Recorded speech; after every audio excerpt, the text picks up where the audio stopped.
I'm honored to be here today with so many advocates, experts, impacted residents to discuss this important issue of hazardous waste relative to the fracking industry here in the Commonwealth and also in the neighboring states. I am State Senator Katie Muth, and I represent portions of Chester, Montgomery, and Berks counties in southeastern Pennsylvania. I'm going to hold my remarks till after the speakers. We have such an amazing lineup that I want to introduce someone that I am not just honored to know, but eternally grateful for teaching me things. I think one of the most important jobs of any public servant who's elected to office at any level of government is to continue to read and learn and evaluate information that is presented to you from all sides. To better understand how to make actual change through policy versus, making harm through policy. And so I want to introduce a dear friend, author, journalist, a little investigative guru, my friend Justin Nobel, who has penned many very important scientific-based articles and a new book that just came out, Petroleum 238. And it's called Big Oil's Dangerous Secret and the Grassroots Fight to Stop It. So I want to introduce Justin and allow him some time to explain what he's learned. Thank you. Thank you, State Senator. Thank you. Thank you for that. It is an honor to be here in the halls of power of one of the biggest oil and gas states in one of the biggest oil and gas producing nations on earth. It is an honor, and it's an honor to be able to speak truth to power. It's what we do as journalists, and that's what we're going to do here today.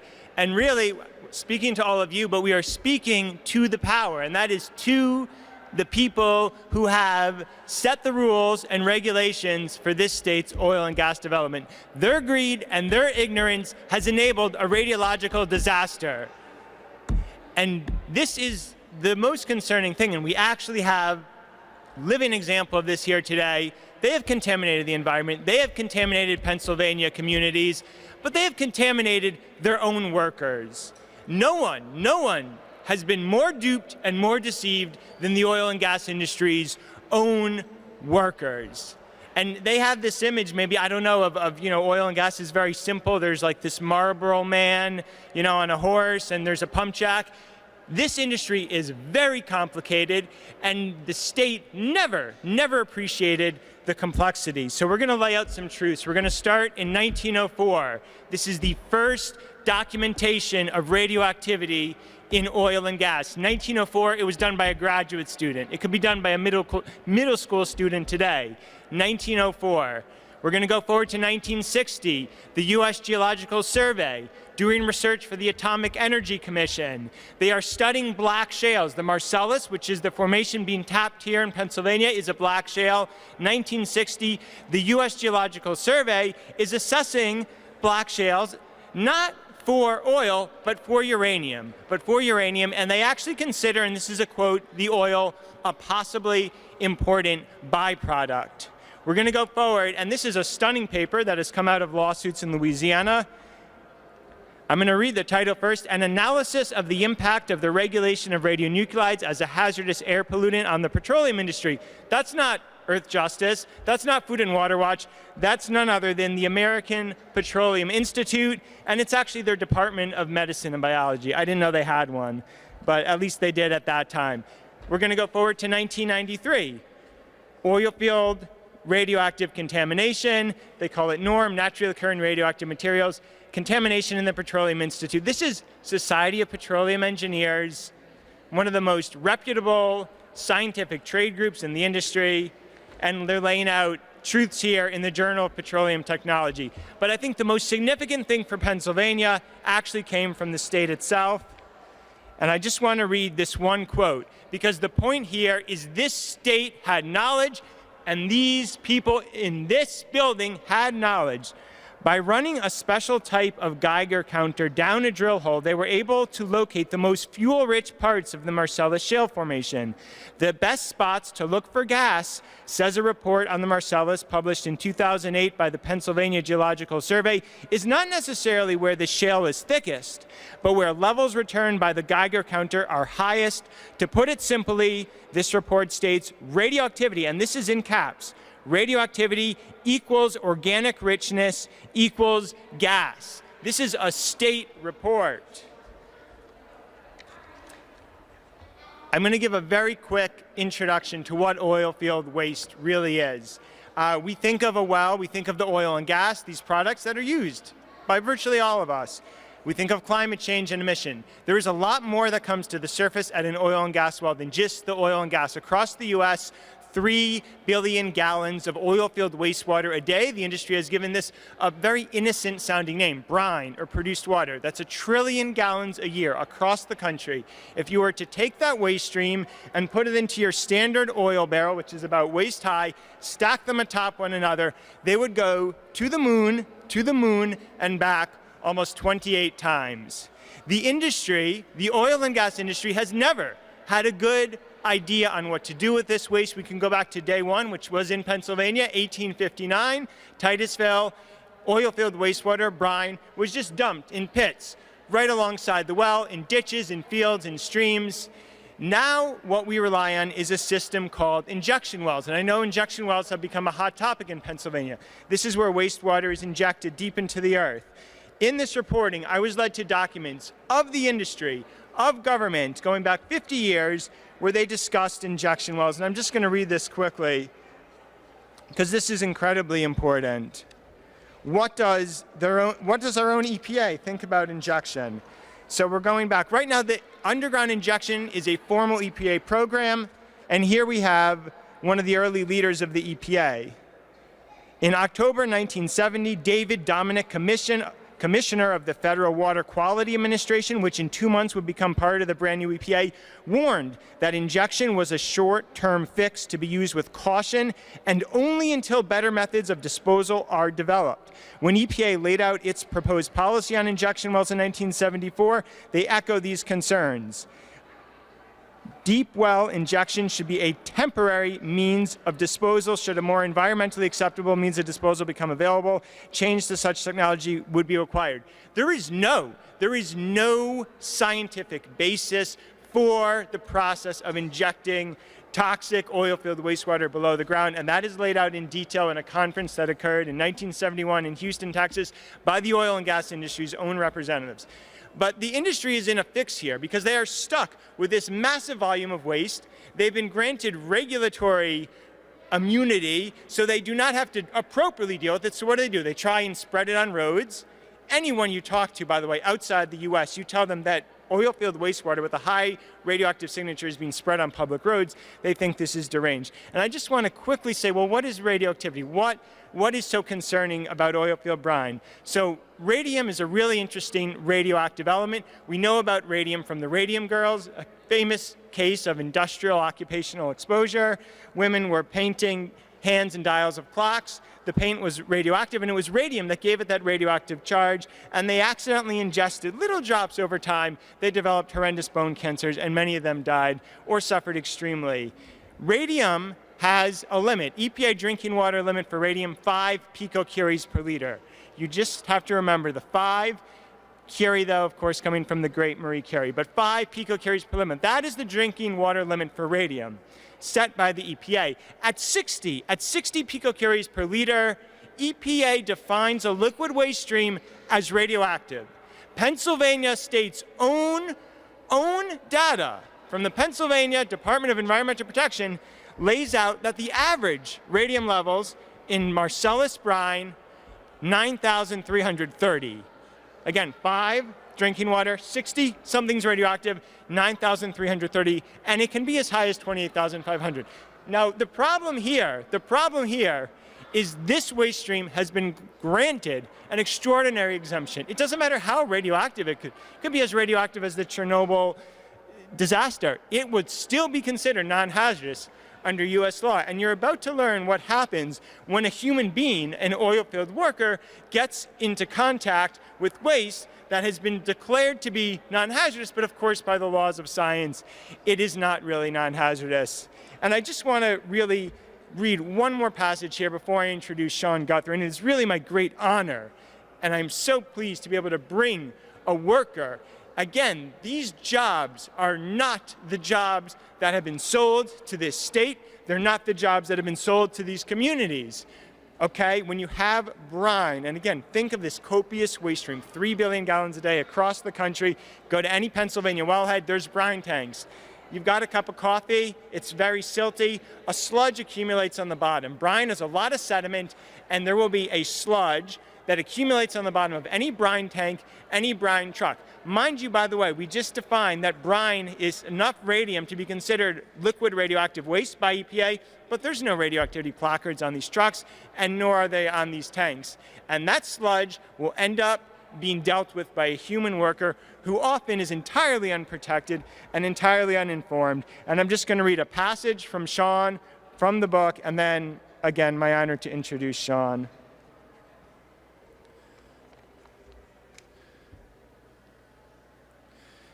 And I'm going to give you a little bit of a backstory, because people aren't born into oil and gas always. Maybe in Texas, maybe in some places, people come to it from very different pathways.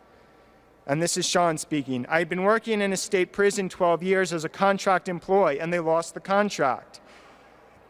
Sean Guthrie knew nothing about the oil and gas industry, but local employment had dried up, and in 2009 he accepted an entry-level position at Fairmont, West Virginia, fracking waste treatment facility called AOP Clearwater.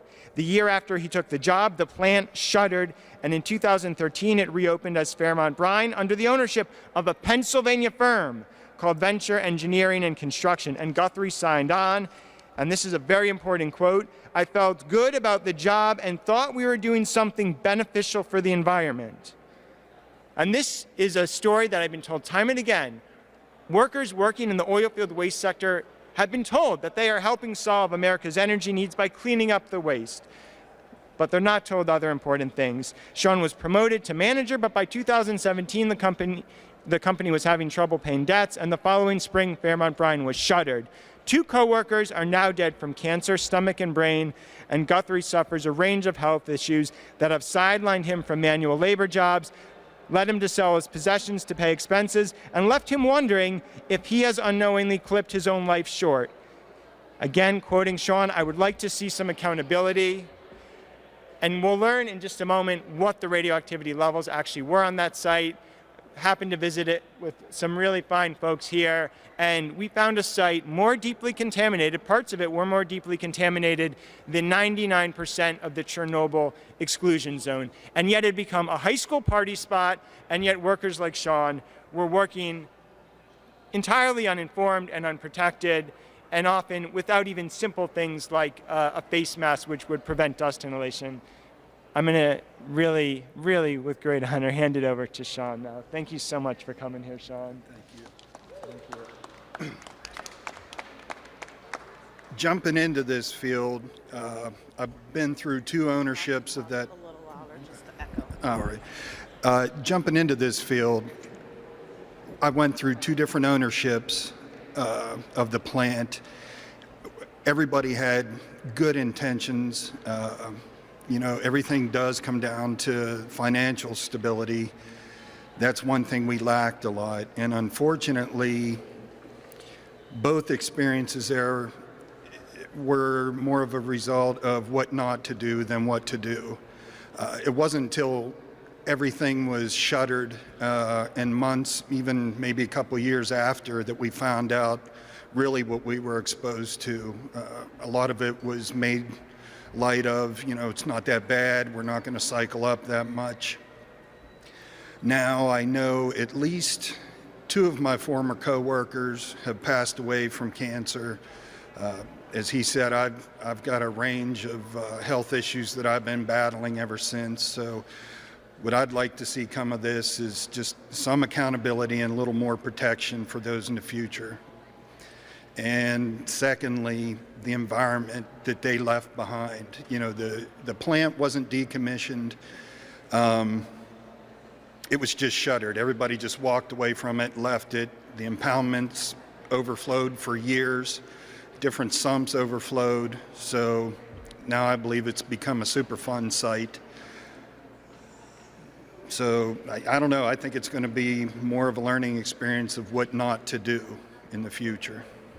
And that's about all I have.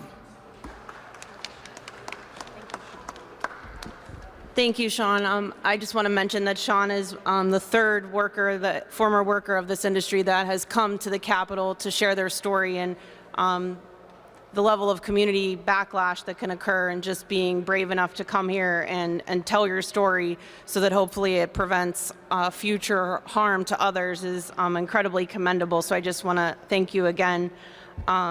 And now introduce Dr. Yuri Gorby, who is a geomicrobiology expert and also has assisted in a lot of the evaluations of these toxic sites and the data. So thank you. Hi, thank you all for coming. Yeah, my name is Yuri Gorby. I work with the U.S. Department of Energy for about 20 years at the Hanford Nuclear Reservation out in Richland, Washington. There we study the fate and transport of heavy metals, radionuclides, and organic contaminants in subsurface systems mostly. And now all of that was related to the nuclear industry. The waste that we're talking about here, generated by the oil and gas industry, is classified as NORMS, naturally occurring radioactive materials, or T-norms, technologically enhanced norms, and are not regulated in the same way at all by the U.S. Department of Energy with the nuclear sites. But I want to state that the types of contaminants that we're dealing with, although there might not be plutonium or technetium or radioactive cesium in there, in the naturally occurring systems, we do detect levels of radon, radium, uranium in the drill cuttings, polonium, thorium. So there is a whole range of different contaminants in there. And Justin published an article, and the title was something about, Chernobyl in West Virginia. It was discussing actually the work that we were doing at the Fairmont brine site. We went down there with a little detector like this, surveyed the ground, surveyed around the fixtures, and just basically did a cursory survey of the site. When we started getting, this site experienced a fire in 2023. Yeah, May in 2023, and we were there in June or July, and the site had been completely open. The fences or the gates are open. You can drive up the driveway. There's two facilities on site, the pre-treatment, which is up on the hill that receive the raw brine, and then the treatment plant down lower on the hill where Sean and his crew would run the evaporators and make the road salt that was being supposedly being destined for application on roads. So the site, the trucks, I'll just make it quick. When we did a cursory survey, the large parking lot was background levels, nothing really to worry about there. But as we approached the building and there was this fire, we started seeing increasing radioactivity as we approached the that burn area. And then when we got close to the bottom of this large tank that had blown up, you could see a different color of the soil, and my meter started reading levels that I wasn't comfortable going in there. In fact, radiological protocol did not permit me access to that site without protective gear. So we came back about a week later, dressed up in our suits, masks, face masks, goggles, the whole deal, and we collected samples, sent them to an analytical lab in Oak Ridge, Tennessee, and the results came back with very high levels in that soil area of all those radioactive elements that I talked about. Now, we've heard this a lot. The radiation coming off that site isn't anything like a Chernobyl meltdown or anything like that. You're not going to get cooked by standing in front of it. The problem with these types of waste is not the radiation that they are putting out, but the radioactivity and the different elements within that mixture of radioactive material. So these things are alpha and beta emitters. Alpha particles wouldn't pass through this piece of paper. Beta can go through a little bit of plastic. But nonetheless, if you inhale some of this dust, those alpha and beta emitting particles really interact with biological tissue and now are residing inside of your body.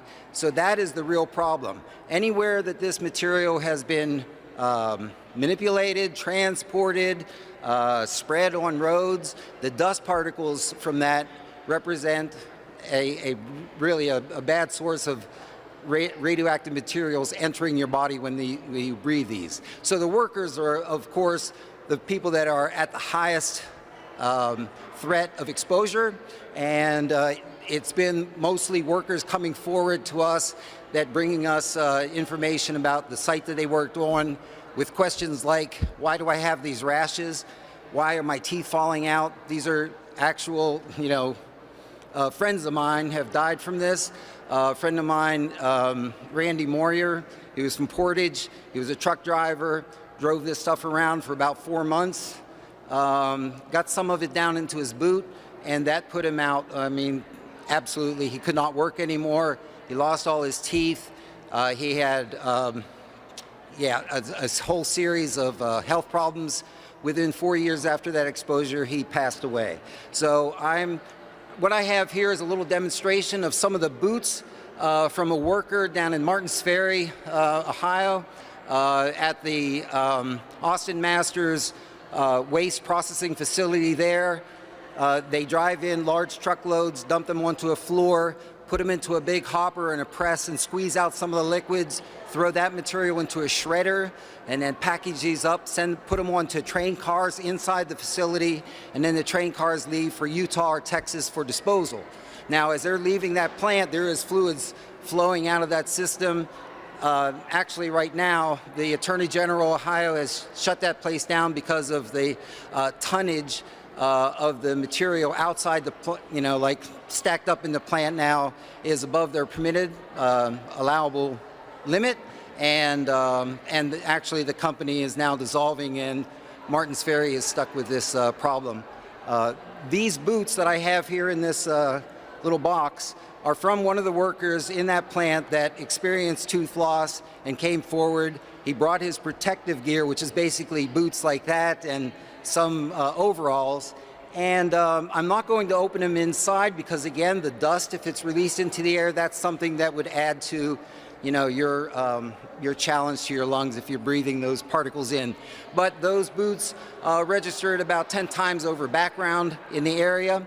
And again, the impact on not only of that health worker or of that worker and his colleagues, but the children of that man, bringing those dirty clothes home, taking them off, washing them with your own laundry. These are common practices. At the Fairmont Brine site, it was a large building there, and I saw some of that brownish gray like material that we saw outside the building, inside the building, and I was going in to take a sample, but the readings that I was getting were so high that I just said we really cannot go in there. Unfortunately, there were tennis shoe tracks, raccoon tracks. There's a lot of partying was going on at that site, and so it is undoubtedly someone has taken that material home with them. I'm reaching out right now to people in that community saying, if you have ever had access to this site or partied, please come forward. This will be completely anonymous, but I'll take a survey of your home, your car, floor mats, all of that material, or all of that stuff, and try to help out the situation there. So I just want to say that this is something that is, it is the sleeping monster. I mean, we're not recognizing it. The workers didn't know about it when they started on it. Even a lot of the activism that has taken place or advocacy for the environment and workers, we weren't aware of this, but through the information provided by Justin, and I do highly recommend his book almost as a resource material, if nothing else, for how this has promulgated through our system without any real resistance. Yeah, that's all I want to say right now, and I do hope that we recognize the importance of dealing with these waste streams, because radioactivity sticks around a long time, and spreading it around, getting it into our water sources, bringing it into our homes and allowing that dust to come up from our rugs as we're walking across there, that is really bad. Children and animals, they are most susceptible. They're closer to the floor inside your home. So please, if you've ever been around this type of waste, and that includes also the scale that develops in the pipelines from like the gathering lines from the pads, those are really, really loaded with scale, because that's that raw gas, high in radium, it's hot coming up out of there, and those radioactive materials then degrade into daughter products that have different chemistries, they're different elements, and they'll form that scale on the outside. So people that are cleaning those lines, or even worse, trying to recycle the metal in those pipelines, they're going to run into real problems, and we're sending out a word of caution to them as well. So thank you for your time, and go into this next speaker. Yeah. Thank you very much, Dr. Gorby. Next, we have Jill Hunkler, who is from the Ohio Valley Allies organization and has done great work on the ground there. And just as a reminder for those that aren't aware, that Pennsylvania, West Virginia, and Ohio share a very unique and toxic relationship, disposing of waste from gas extraction operations in one state, transferring waste to the other. This is a circular situation where this is happening every day across state lines, across county lines, and grateful that Jill was able to participate today. Thank you, Jill. It's an honor to be here, especially in such amazing company. Thank you for hosting this, and there's so much to say, so I'm going to probably not look at my planned remarks and just say, Sean and the other workers I met from Fairmont Brine, so sincere, have such good hearts, and they actually really believed that they were doing humanity a service. They were proud of their work, and they were all along being poisoned by this industry, and I'm shaking. It's unacceptable what they've done to these fine men and women throughout Appalachia and this country. It's unacceptable, and they deserve to, at least from this point forward, have some regulation, stop production, something, acknowledgement. You're here today, so he's here, and he's brave. And so are the many other industry workers who have come forward because they've been harmed, because they've been lied to. And Justin is a godsend. He showed up in our community when the regulators had left us, had sacrificed us to this toxic industry. My quiet country way of life had been destroyed when fracking arrived. We were sold fracking on energy independence. I was in the meetings when, fathers were talking about how great this would be and they could keep their sons and the soldiers at home. But in fact, it was about fracking for cracking to make plastic. It was not about energy independence. I just returned from Ottawa for the United Nations plastic treaty negotiations. I had an opportunity to speak with the U.S. delegates in an intervention. You know what I said? You cannot separate radioactive fracking waste and pollution from plastic waste and pollution. It's the same machine, it's the same thing. You don't have plastic without fracking, which means the radioactive waste that they're spreading on our roads, they're building these facilities in our communities right next to football fields, 500 feet from our drinking water supplies for cities, next to our schools. The school buses are parked right above 20 brine trucks. They've got the mats that get all the spills and all the radioactivity, all the waste spilled on them, stacked right by the school buses at Union Local. I could go on and on.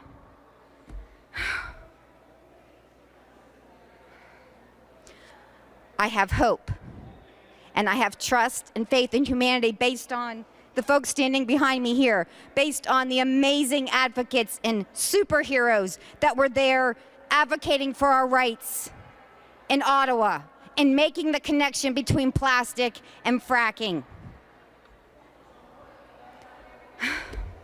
Thank you, Justin. Thank you, Sean. Thank you all.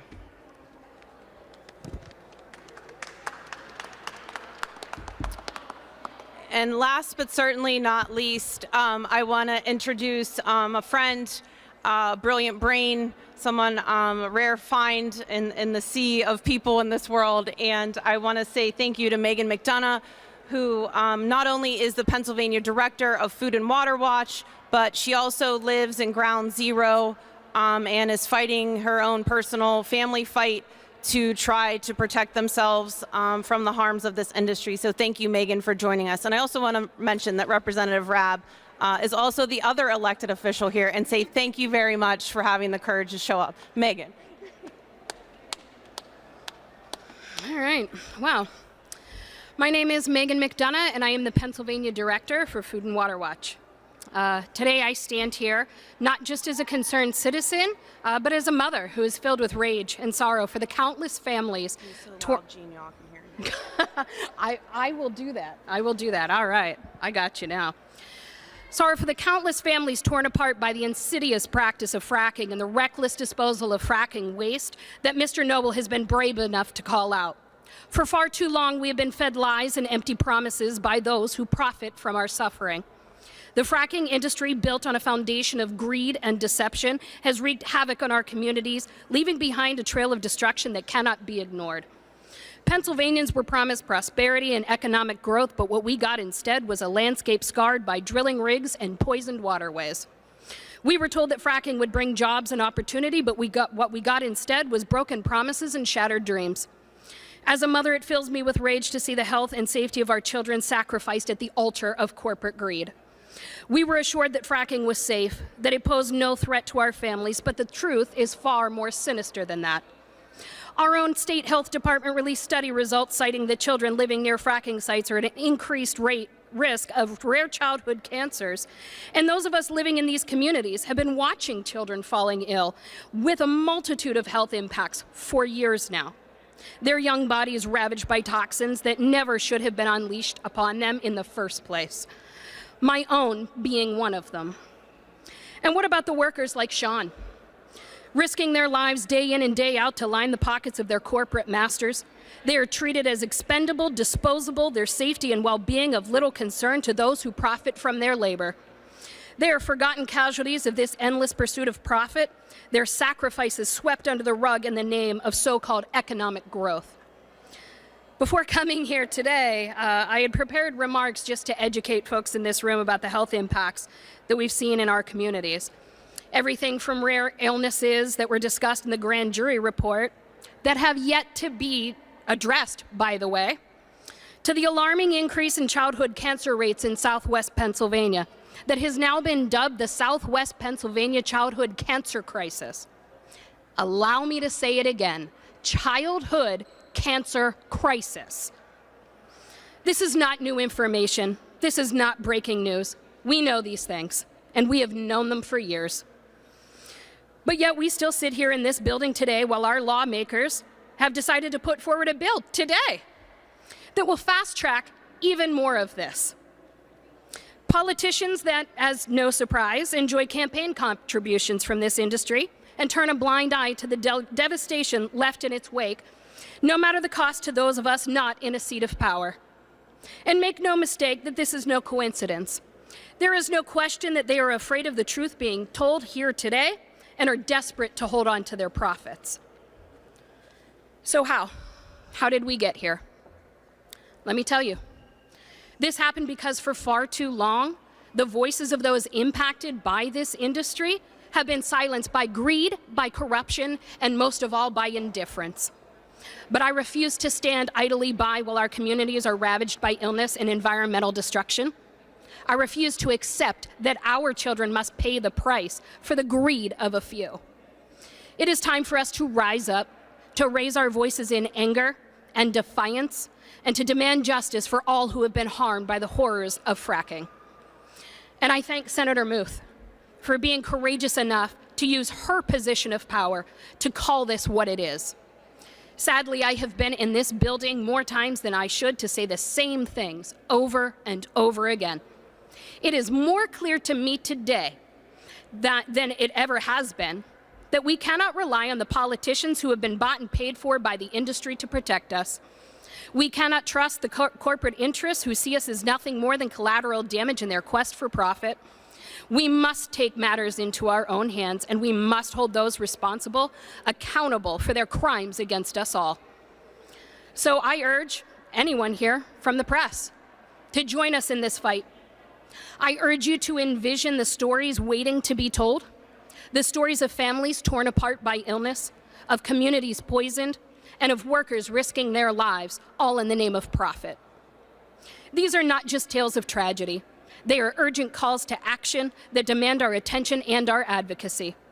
Use the power of your pens, your cameras, and your voices to shine a light on the truth that threatens our communities. Expose the truth, demand change, and do not back down to opposition. Behind every statistic in Mr. Nobel's book lies a human face, a human story, and a human struggle.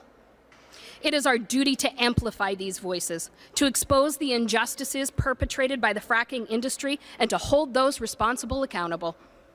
Each of us here today and watching must use our platforms not only to inform, but to inspire action, to galvanize our communities, our lawmakers, and our grassroots leaders to stand up and say enough is enough, to take back our communities and understand that if the people in this building will not do it, we will do it ourselves. And to the politicians in this building who were too cowardly to join us today, what you built was powerful for a while, but a house of cards is a house of cards nonetheless, and I cannot wait to have a front row seat to watch it fall. Thank you. And Representative Rabb would like to share his thoughts, which are very important. Thank you, Senator. I don't want to be here.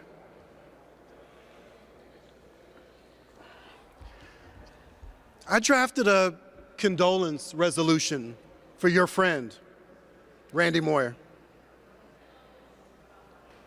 And in the condolence resolution for a man I never met, I demanded that in that resolution was the cause of death. And they said, no, we don't normally do that. I said, well, you're going to do it fucking now. And so that condolence resolution that his widow has the cause of death. So there is a record from the House of Representatives that there is a direct correlation between the poison, and you may think I'm talking about fracking, the poison. That's not what I'm talking about. I'm talking about greed. Because the poison is the fact that this rotunda is filled with hundreds of people for very important things. Full and fair funding of public education, voting rights, health care, all kinds of important things. And all of those people would embrace this cause if it weren't for the toxicity of this legislature, where we are the second largest producer of frack gas in the nation, where we have unlimited campaign funds filling the coffers of our colleagues every day. And that is the problem. It is the greed that is institutionalized here that tries to snuff out the humanity, the expertise, the vision, the care, the communities that these people represent. And I don't want you to walk away to think that people don't care, because there are more of us who do care. Not enough in the elective office, but there are people who care. I have 68,000 bosses back home in a green, diverse area of Philadelphia. I assure you, they care about you. They may not know your name. They may not have visited your county, but they care about you and your cause, your health, your leadership, your vision. They care because our fates are intertwined.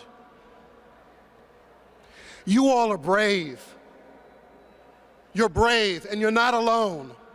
And you're angry and you deserve to be angry. We all should be angry. If we're not angry, we're not paying attention. And I'm pissed too. I don't like being the only one in the house showing up. And it doesn't mean that there are folks who don't care, but there are institutional barriers for folks to show up. I'm a big supporter of organized labor. But those workers have been sold a bill of goods. And I've tried, and I will continue to try, to talk to leadership about them standing up for their own workers, and for all workers, organized labor or not, to do what's right. And it will happen. It will happen. Because we're on the right side of history, and I always believe that organized people will beat organized money every time. Every time. We are the tip of the spear, and you may not want to be the tip of the spear, but history will record your collective courage. The word will expand. The word will expand all across this Commonwealth and beyond, because there will come a reckoning. It will come. And your efforts, your sacrifices will be known, will be followed, will be amplified, because we cannot sit silent in one of the states that has a Green Amendment. What is the irony of one of only 2 states in the Union that has enshrined environmental stewardship into its Constitution, and we're poisoning our own? And we're turning a blind eye because of money. Money. So I want to thank Senator Muth, who's always on the front lines. I want to thank all of you in all of your various capacities. This is the work. And you know, some of this work we may not see in our lifetimes come to fruition. And that's a painful thought. I hope that I am wrong. But it doesn't mean that this work is not important and that we are not on the right side of history, because we are. I commend you, I respect you, and I'll do whatever I can to fight the good fight alongside with you. Thank you.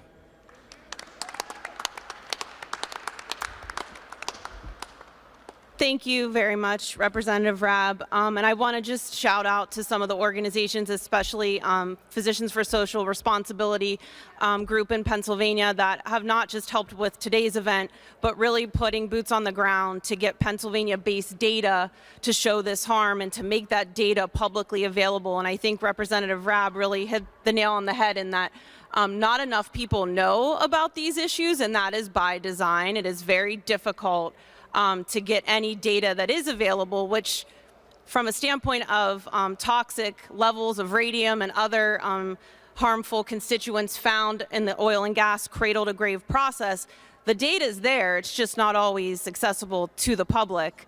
And the data is quite damning. For decades, this data has shown that the human harm and the environmental harm is not just a possibility, but it is and has been happening for a very, very long time.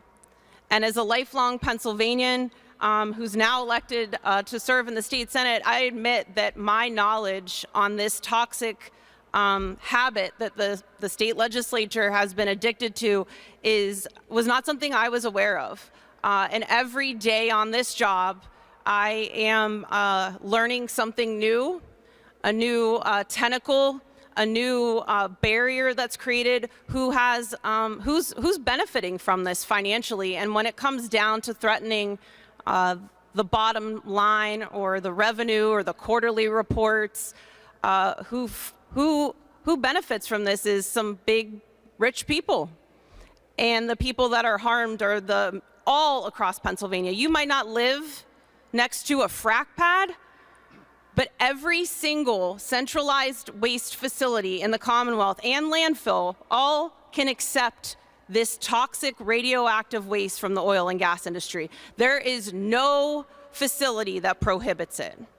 It is under the Pennsylvania hazardous waste laws that this industry is the only industry exempt from following the hazardous waste criteria that every other industry has to. That's medical radioactive waste, that's industrial and other sectors. And we already talked about How is it possible that the nuclear power industry is so heavily regulated compared to this industry, yet the levels of radium are often even higher in the fracking industry? How are these workers just sacrificial bloody lambs for what? To make plastic products to pollute our air? This state has to clean up its act. It is a toxic wasteland, and there should not be this general acceptance that you might get cancer. Everyone gets cancer. Everyone. No! These are preventable things.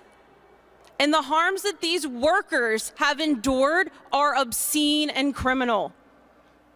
How is it that other workers in other sectors have safety criteria and standards? They are hired with no informed consent of what they are dealing with on a daily basis. Imagine climbing into a sludge pit to suck it out with a vacuum. No protective gear, nothing, with radium levels thousands times higher than what is allowable. You don't even know. All because you need a paycheck. And I am a believer that people are far more important than money. You need money to live, but people should not be sacrificing their ability to be on this planet just to put food on the table or put their kids in college.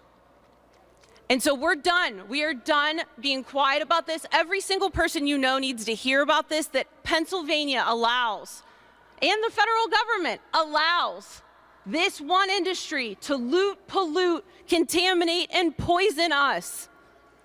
And there's legislation to fix it. So every single Pennsylvanian and neighboring state, and really all across the world, because let's be honest, water, air, and soil pollution, all interconnected. State lines, county lines don't mean a thing. Does not matter. We are all connected, and this system is connected ecologically. This is our planet. So I don't know about you, but I think if every other industry can adhere to these standards for worker safety, for hazardous waste disposal, so should this one. So I would hope that leaders in government would agree. And here we are again, as mentioned earlier, in the Pennsylvania State Senate fighting over how to expedite these permits. No worker justice, no health care for Sean. There's no guaranteed cancer coverage. There's nothing. Sorry, not sorry, right? Well, here we are today, and there is data beyond data to prove it. And I want to say thank you to everyone here who was brave enough to show up, give their time and their energy to come. And nevertheless, this is a battle, but it is one that we will win. Thank you.